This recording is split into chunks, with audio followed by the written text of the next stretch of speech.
Eo amin'ny sehatra ny fahasalamana indray kosa dia raha ho an'ny eto Madagasikara manokana no asiteny dia azo lazaina ho ny ena anisan'ireo olona maty ny aretina tazomoka tato ato izay, mbola tsy fongotra tanteraka kosa nefa izay aretina izay, ary no izay antony izay indrindra no isin'ireo fanentanana maro samihafa. Rojo Rakotondray no mitondra ny akom-baovao eo amin'ny sariny Stefana Razafy Mandimby. Tao anatin'ny 10 taona izay dia niaina tsikelikely ny tahan'ny olona tonga manantona mpitsabo noho ny aretina tazomoka. Nisy ny dingana goavana izay vitan'ny fitondram-panjakana manoloan'izay ary nahitana vokatra mahafa-po tokoa izany. Tsy mbola fongatra tanteraka nefa ny aretina tazomoka ary mbola misy ny politika manokana ahafahana mahatratra ny tanjona amin'ny korana izany mandra-piavin'ny taona 17 Anisan'ny politika vaovaon'ny fanjakana ny fomba fitsaboana amin'ny alalan'ny fanafody ACT izay ho zaraina maimai-poana ho an'ireo mponina tena marefo. Ady amin'ny tazomoka moa dia nahitana dingana lehibe nandritran'izay 10 taona farany teo no ireo ezaka nataon'ny fanjakana malagasy miaraka tamin'ireo mpiombonantoka namatsika nahita toerana navany velany, eo ireo mpamatsy vola, eo koa ireo mpanoana amin'ny ara-teknika.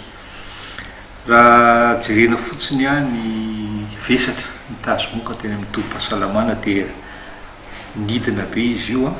Raha fahaloha izy io tamin'ny voalohany dia zao izy efa lasa ny fahavalo amin'ireo abetsaky ny olona manatona tobim-pahasalamana. Toy izay koa ny tapa-fatesana niena be izy io. Tamin'ny 900 izy tamin'ny latsaka 5 taona dia 1300 nidina amin'ny 200 tamin'ireo mihoatra 5 taona. Zany hoe ireo ezaka ireo moa zany dia vokatra azo amin'ny fitambaran'ny ireo paikady rehetra izay natao manerana Madagasikara tao aoriana azotsika n'ireo famatsim-bola ireo. Ny paikady natao tamin'izany dia fantatsika ny fizarana lay misy odi-moka tao anatin'izay distrika 20 nanovana an'izay teto Madagasikara. Efa indroa taona, telo taona amin'izao raha ho avy ty taona ty nanovana an'izay. Eo amin'ny efa eo amin'ny lay eo amin'ny manakaiky ny 10 tapitrisa eo ny voazara. Izy io moa hovaina foana satria 3 taona io ny fetrany faharitan'ny fahombiazan'ny lay anankiray.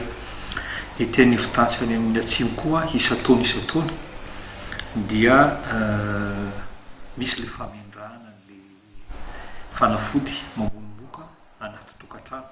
Raha ny fanazavan'ireo mpitsabo an-trano dia manomboka ny taona 14 noho ny foana tanteraka ny fitsaboana ny aretina tazomoka amin'ny alalan'ny fanafody chloroquine ka nosoloana fanafody hafa izany.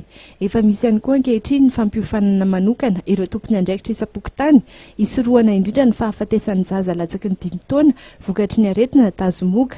Afaka manantona azy ireny araka izany ireo marary. Anisan'ny fanentanana fisoroana ny aretina hatrany ny fampiasana ny lay misy odi-moka rehefa amin'ny alina.